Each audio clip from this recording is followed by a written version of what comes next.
අද එන්න මාත් එක්ක මාකට් එකට යන්න. ඉතින් මේ සතියට එළවලු ඒ දේවල් මං හිතුවා මාකට් එකෙන් ගන්නම් කියලා. මොකද හැමදාම හවස් වෙලා කාගිල්ස් එකට එහෙම නැත්නම් කීල්ස් එකට ගිහින් ගන්න. ඉතින් මුලින්ම මම කරවල හාල් මැස්සු තියෙන සෙක්ෂන් එකට ගිහිල්ලා මට අවශ්‍ය කරන දේවල් ටික එතනින් ගන්නවා. මෙතන කරවල හාල් මැස්සු ඒ වගේම ලුණු සියඹලා තව අල ඒ වගේ දේවල් හරිම ෆ්‍රෙෂ් හොඳට තියෙනවා. ඉතින් මම එතනින් තමයි ගන්නෙ. ඊට පස්සේ ඉතින් අවශ්‍ය කරන එළවලු ටික ගන්න ගියා.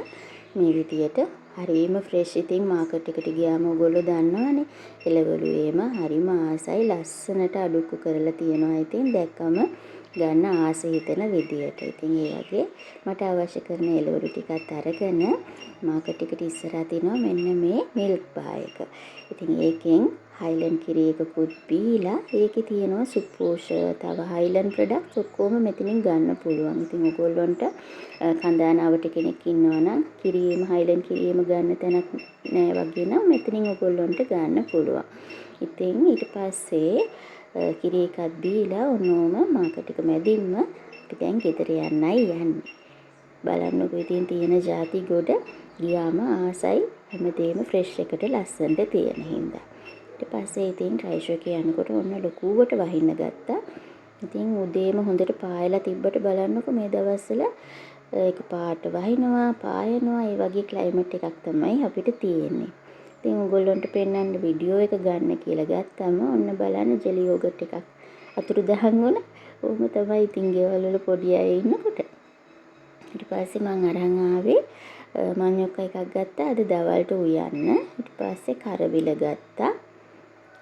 තව මුරුංග ගත්තා.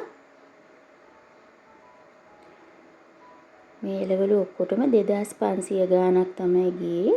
2600ක් නැත්නම් 500 ගාණක්. මේ දවස්වල ඉතින් එළවලු ගණන්. ඒ වුණාට ඉතින් මොනවා කරන්නද? ගෙදර කට්ටිය කන්න කැමති ඒවායි මම ගේන්න. ලාභ එළවලු ටිකක් කියලා බලලා ගෙනාවොත් මෙයාලා කන්නේ නැහැ. ඉතින් ඒගොල්ලෝ කන්න කැමති දේවල් මට මේ සතියට වගේ අවශ්‍ය කරන දේවල් තමයි මං ගත්තේ. ඊට පස්සේ කැරට් ගත්තා, බටු ගත්තා, කෝලිෆ්ලවර්, තක්කාලි, සෑම්බ ගෙඩි 3කුත් ගත්තා උයන්න. බණ්ඩක්කා ගත්තා. බතල ටිකකුත් ගත්තා. ඊට පස්සේ තලන බටු ගත්තා.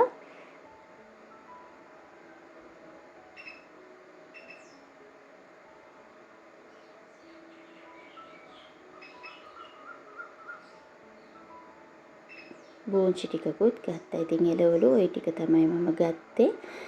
එළවලු වලට අමතරව කොස් පොලොස් ඒ වගේ දේවල් ටිකකුත් ඉතින් අරන් ආවා. මාකට් එකට ගියොත් තමයි ඉතින් ඒ වගේ දේවල් මට ගන්න ලැබෙන්නේ. ඊට පස්සේ අර කරවල හාල් මැස්සු ගත්ත කඩේම ඇට ජාතිත් තියෙනවා. ඉතින් මම කව්පි ටිකකුත් අරන් ආවා. එන්නකො මම ඒ ටිකත් ඔයගොල්ලන්ට වෙනම පෙන්නන්න.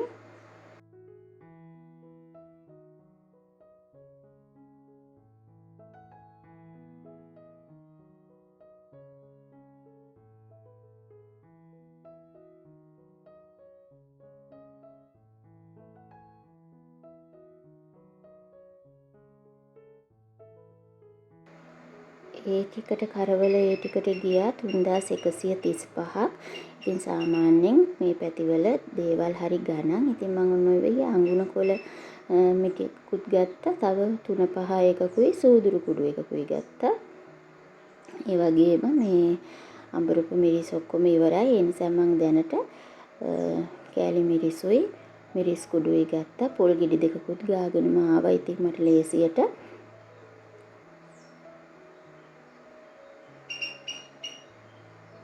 පස්සේ මේ තියෙන්නේ පොලොස් එකක්, පොලොස් පැක් එකක්. පස්සේ ඔන්න කොස් ටිකකුත් අරගෙන ආවා. ඒ කොස් විකුණන තැනම මෙන්න මේ විදිහට කොස් ඇට ගන්නත් පුළුවන්. ඉතින් මම කොස් ඇට ටිකකුත් වැඩිපුර අරන් ආවා. මොකද කිරි කොස්සේ මුයදී අර ඒ මදුළු වල තියෙන කොස් ඇට ප්‍රමාණය මදිනේ. ඒ නිසා ඉතින් ඒක අරන් ආවා. තව ඉතින් නිකන් උතු යන්න පුළුවන් නේ. කරන් ආවා. ඊට පස්සේ කීරිමීන් කරවල ගත්තා. මේ ඉතින් කරවල ಜಾති ඔක්කොම ගත්තේ මගේ බැදුම අර හදන බැදුම හදන්න. ඉතින් ඒකට කීරි මීන් ගත්තා. තව මෙන්න මේ සූඩ කරවල ගත්තා. සූඩ කරවල එකත් බෙදලා තියාගත්තම බත් එක්ක කන්න රසයිනේ. ඉතින් මම ඔන්න ඒක වෙනම අරන් ආවා. බැදුමට දාන්නේ නෙමෙයි. ඒක නිකන් බෙදලා තියාගන්න. ඊට පස්සේ හාල් මැස්සෝ ගත්තා.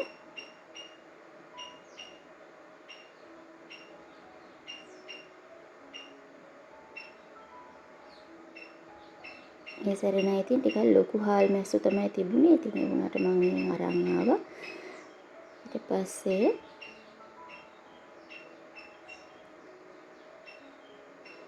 වියලි ඉස්සෝ ගත්තා. ඒකත් ගත්තේ බැදුමට. ඒකට හාල් මැස්සෝ, වියලි ඉස්සෝ, කීරිමින් ඒ ටික මම ගත්තේ බැදුමට. මේ උඹලකඩ මේ බොටල් එකක් ගත්තා.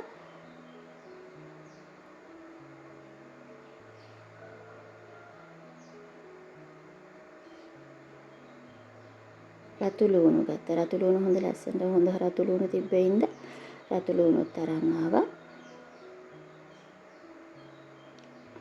ඊට පස්සේ අලයි ලොකු ලුණුත් අරගෙන ආවා. ඉතින් ওই ටික තමයි ඒ කඩෙන් ගත්තේ. තව කවුපි ගත්තා. සුදු කවුපි, රතු කවුපි ගත්තා.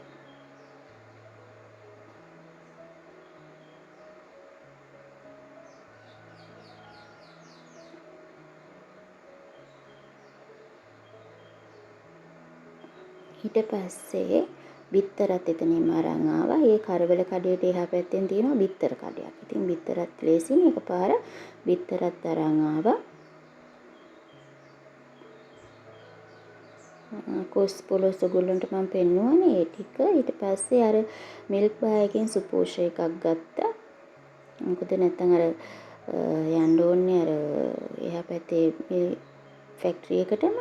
ඊට වඩා මෙතනින් ගන්න එක ලේසි හින්දා මම අරන් ආවා. තව වරක කෑල්ලක් අරන් ආවා. ඊපස්සේ වෙරළු තිබුණා. වෙරළු ටිකකුත් ඉතින් අරන් ආවා.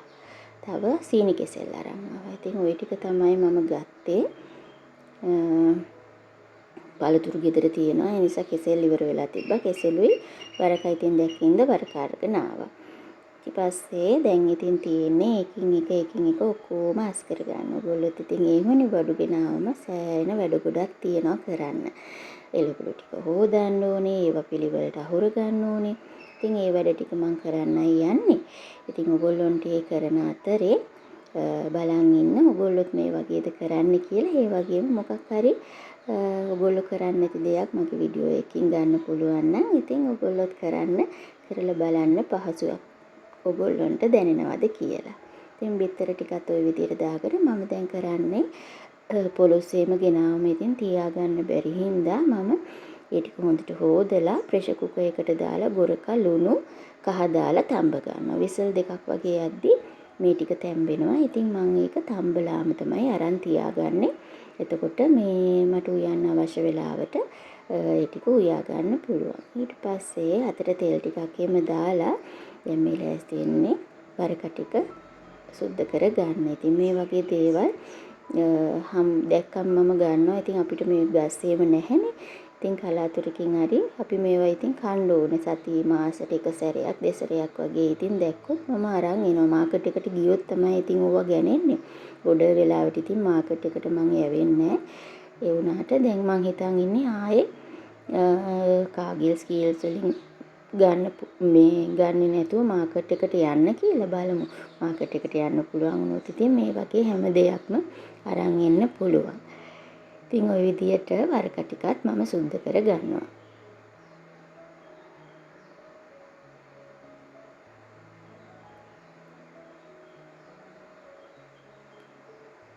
ඉස්සර නම් ඉතින් අපි පොඩි කාලේ මේ වගේ ගෙඩියක් හම්බුනාම වටේ පිටේ ඉන්න ඔක්කොමලා කෑලි කපලා බෙදා ගන්නවා. දැන් ඉතින් ඒ වගේ දේවල් නැහැ. දැන් අපි ඉන්නකොට මේ පැත්තේ එච්චර මේ ගසුත් නැහැ මං හිතන්නේ. කොස් ගස් තිබුණත් ඒ මාර ෂෙයා කරගන්න එහෙම ඉතින් නැහැ මේ පැතිවල. ඉතින් ඔයගොල්ලෝ දන්නවනේ කොළඹ පැතිවල ඒ වගේ දේවල් නැහැ. ගම් පැතිවල වගේ නෙමෙයි. ගම් පැතිවල නම් එක ගෙදරක දෙයක් හැදුනම හැම වටේ තියෙන ඔක්කොම ගෙවල් වලට බෙදනවනේ. මෙහි ඉතින් ඒ වගේ දේවල් ගොඩාක් අඩුයි. සමහර දවස්වලට ඉතින් ඒ වගේ දේවල් වෙනවා. ඒත් ඉතින් හැමදේම එහෙම ෂෙයා කරගෙන දේවල් කරන්නේ නැහැ. ඉතින් ওই විදිහට වරක එකත් සුද්ධ කරලා ඒ පිම්මටම කොස් ටිකත් මම සුද්ධ කරලා මේම කපලා මම මුලින්ම ෆ්‍රිජ් එකේ දාලා තියාගන්නම් කියලා තමයි හිතුවේ. ඒත් ඉතින් ඊට පස්සේ මම මේ ටික ස්ටීම් කරලම ෆ්‍රිජ් එකට දාගත්තා. එතකොට උයනකොට ලේසි නිසා. ඔන්න දැන් වැඩ දෙකක් ඉවරයි. බඩු ඔක්කොම ටික අස් කරා. ඒ වගේම වරක එකත් සුද්ධ කරගත්තා. ඊට පස්සේ කොස් එක සුද්ධ කරගත්තා. දැන් ඉතින් මඤ්ඤොක ටික කපලා ඒ ටික දවල්ට උයා ගන්නයි යන්නේ. ඉතින් මට අද මඤ්ඤොක්ක ටිකක් තමයි උයා ගන්න තියෙන්නේ. ඒ වගේම රසමක් හදන්නම් කියලා හිතුවා මං. මොකද මේ හදපු ඇඹුල් තියල් ෆ්‍රිජ් එකේ තියෙනවා. එතකොට එහෙම මේ වගේ ගොඩාක් වැඩ තියෙන දවස්වලට මම ඉතින් ওই වගේ දෙයක් තමයි කරන්නේ. ෆ්‍රිජ් එකේ ওই බැදුමක් ඇඹුල් තියල් එකක් මං හදලා තියාගන්නේ. ගොඩක් වැඩ තියෙන දවසට එතකොට මට ඒක කරියක් වගේ හදාගත්තත් ෆ්‍රිජ් එකේ තියෙන ඒ ඇඹුල් තියල් බැදුම් ඒවත් එක්ක කන්න පුළුවන් හින්දා. ඉතින් ඔයගොල්ලොත් එහෙම කරන්නේ නැත්නම් කරලා බලන්න. හරිම ලේසි. මොකද අපිට ඉතින් වෙන වැඩ જાති කරන්න කාලය ගොඩාක් ඉතුරු කරගන්න පුළුවන්. කලින්ම අපි ප්ලෑන් කරලා ඒ වගේ දේවල් මොකක් හරි කල් තියාගන්න පුළුවන් දේවල් හදලා තියාගත්තාම. ඉතින් ওই විදියට දිය කිරි දාලා මඤ්ඤොක්ක එක තම්බලා ඊට පස්සේ මිටි කිරි ටික දාලා උයා ගන්න ඕන. දැන් පොලොස් එකක් තැම්බිලා තියෙන්නේ. ඉතින් ඒකත් මම වෙනම කන්ටේනර් එකකට දාලා හොඳට නිවුණාට පස්සේ ෆ්‍රිජ් එකෙන් දාගන්නවා.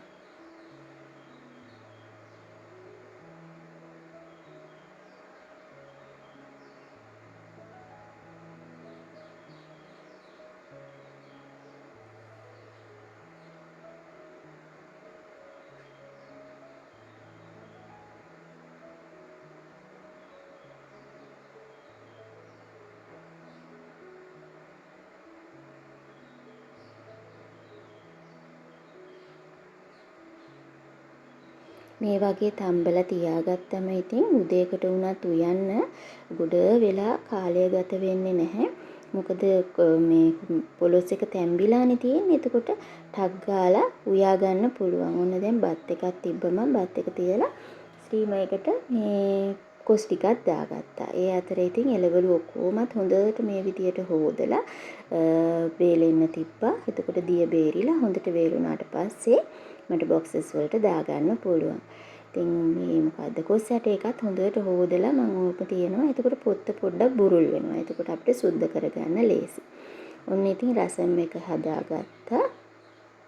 ඊට පස්සේ ඔන්න මඤ්ඤොක්ක එක රසම් එකට මම මේ ඉඟුරු ඒව දාලා නැහැ. අර කියනවනේ මඤ්ඤොක්ක කනකොට ඉඟුරු කන්න හොඳ නැහැ කියලා. ඉතින් මේ රසම් එක දාලා ඔන්න දැන් දවල්ට කන්න යන්නේ. වැඩ ටික පොඩ්ඩක් නවත්තලා අම්මට බත් එක බෙදලා දීලා මමත් කාලා තමයි ඉතින් ඉතුරු වැඩ ටික කරන්න එන්නේ. ඔය විදියට ඊට පස්සේ ඉතින් ඇඹුල් තියල් කෑල්ලකුත් දාගෙන කන්නයි තියෙන්නේ. කාලේම ඉවර වෙලා ඔන්න ඉතින් ගෙනාපු ඩිසර්ට් එක කන්නයි යන්නේ. ඒකත් කාලා බලන්නකෝ ඉතින් මම ඊට පස්සේ මොකද කරගන්නේ කියලා.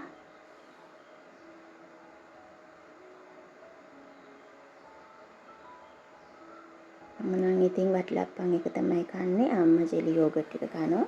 ඊට පස්සේ ගෙනාපු අඟුණු කොළ ටිකත් හේතුවා. කරවල හාල්මැස්සෝ වැඩේ නම් අද කරන්නේ නැහැ. ඔන්න බලන්න තම්බගත්ත ස්ටීම් කරගත්ත කොස් එක ඊට පස්සේ තම්බගත්ත පොලොස් එක බටු එක ලස්සනට කපලා ඒක ටිකත් මම එයා ෆ්‍රයි දාගත්තා. කරවිල ගෙඩියකුත් කපලා එයා ෆ්‍රයි දාගත්තා. ඉතින් ওই ටික ෆ්‍රිජ් එකට දාගන්නවා.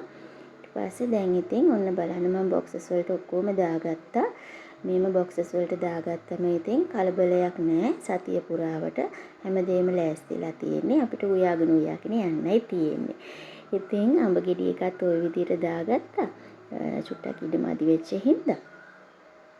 උතන තක්කාලි අමු මිරිස් ඉඟුරුයි අඹ ටිකයි දාගත්තා ලොකු බොක්ස් එකේ.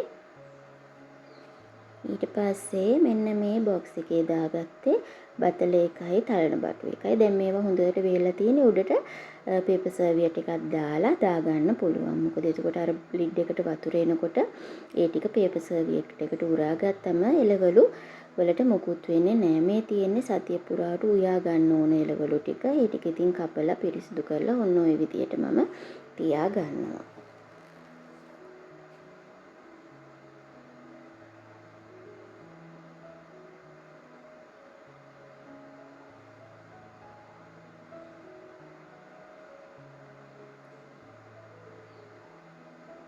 මේ වැඩේ ඉතින් හැම සතියෙම එක දවසක අපි හැමෝම කරන දෙයක් නේද? සතියට බඩු ගේනවා, ඒවා ක්ලීන් කරනවා. ඉතින් ඕම තමයි මේ තියෙන්නේ. එළවලු ස්ටීම් කරලා එක ඩිනර් එකක් මේ. ස්ටීම් කරලා කන්න හදාගත්ත බොක්ස් එක. බීට්රූට්, කැරට්, ඒ වගේම කෝලිෆ්ලවර්, බෝංචි, බණ්ඩක්. ওই ටික ස්ටීම් කරලා එක දවසකට ඩිනර් වලට හදන්නම් කියලා මං හිතුවා. ඉතින් මීල් ප්ලෑන් එකේ හැටියට තමයි ඉතින් මම මේ බොක්සස් හදලා තියෙන්නේ. එළවලු කපලා තියෙන්නේ ඉතින් දවස් 4කට අවශ්‍ය කරන ඒවා. ඊට පස්සේ මේකේ තියෙන්නේ සුප් එකට අවශ්‍ය කරන එළවලු ටික. උන දවස් 2ක සුප් එක. දවසකට කැරටුයි බෝංචි දාලා එක දවසකට වට්ටක්ක සුප්. දැන් කැරට් බෝංචි දාන සුප් එකට මම චිකන් හරි මොකක් හරි දාගන්නවා. ඒ වගේ ඉතින් ප්ලෑන් කරලා මේ විදියට බොක්ස් එකක් හදා ගන්නවා. එතකොට සතියට එක දවසක් අනිවාර්යයෙන්ම අපේ ගෙදර එළවලු තම්බලා කනවා. ඒ වගේම සුප් එකක් බොනවා. ඒ වගේ දේවල් ඉතින් කරනවා. ඊට පස්සේ ඉතින් මේ හැමදාම ගන්න බොක්ස් එකට ලුණු, රතු ලුණු, සුදු ලුණු ඒ ටික ඔක්කොම ලෑස්ති කරලා තියාගත්තා. ඉතින් කරපිංචයි රම්පේ නම් මේකේ නෑ. ඒක මම වෙනම අරන් තියාගන්න ඕනේ කියලා හිතුවා. අද මට ඒක කරන්න බැරි වුණා. වත්තෙන් කඩා ගන්න පුළුවන්. ඉතින් ඒ ටික මම මේ බොක්ස් එකට දාගත්තේ නැහැ. ඉතින් ඒකත් ওই විදියට ලෑස්ති කරගත්තා.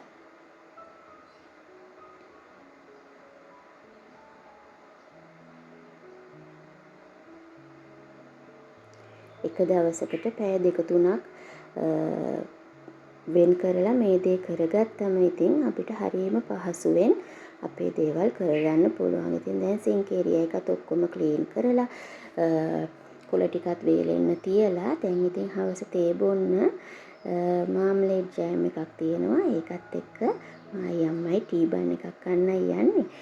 මාමලේඩ් කියන්නේ අපි හරි ආස ජෑම් එකක්. මායි අම්මයි හරි ආසයි මාමලේඩ් කන්න. ඉතින් මේ හෝම්මේඩ් මාමලේඩ් ජෑම් එකක් අපිට හම්බුණා. ඒ කියන්නේ කොහෙද PMICH එකේ මොකක් හරි එකක් තිබ්බ දවසක හස්බන්ඩ් ගෙනල්ලා තිබ්බා. ඉතින් මේ ඒකත් එක්ක දැන් මායි අම්මයි ටී බන් එකට ගාලා තේ එකක් බොන්නයි යන්නේ. ඉතින් මේ වගේ චූටි දේවල් තමයි ඉතින් අපිව සතුටු කරන්න අපිට ගෙදරදී කරගන්න පුළුවන්. ඒවා ඉතින් මහ දේවල් නෙමෙයි. ඔයගොල්ලන්ටත් පුළුවන්. ඉතින් ටී බන් එක ගෙදර හදන්න පුළුවන්. ඒ වුණාට ඉතින් අපිට ළඟ කඩේකින් ගෙන්න ගන්න පුළුවන්. ඉතින් අර ගොඩක් මේ කරදර වෙන්නත් ඕනේ නැහැ කියලා හිතුණා. අනික අද ගොඩාක් මහන්සි දවසක් නේ. ඉතින් මම මුකුත් ඒ වෙලාවට හැදුවෙත් නැහැ. නැත්තම් සුපෝෂේම තියෙනවා හදාගන්න තිබ්බා. ඒත් ඉතින් මේ ජෑම් එක ඉඳා මටයි අම්මටයි හිතුණා ටී බන් දෙකක් ගෙනල්ලා ජෑම් එකත් එක්ක කන්න. ඉතින් ඔන්න ඔය විදියටයි ඊරිද දවස හවස් වරුව ගෙවුනේ. ඉතින් මං හිතනවා මේ වීඩියෝ එකට ඔයාලා කැමති වෙයි කියලා. ආයෙත් දවසක එනකන් ඔයාලා පරිස්සමෙන් ඉන්න. ගිහින් එන්නම්. ජේසු පිහිටයි.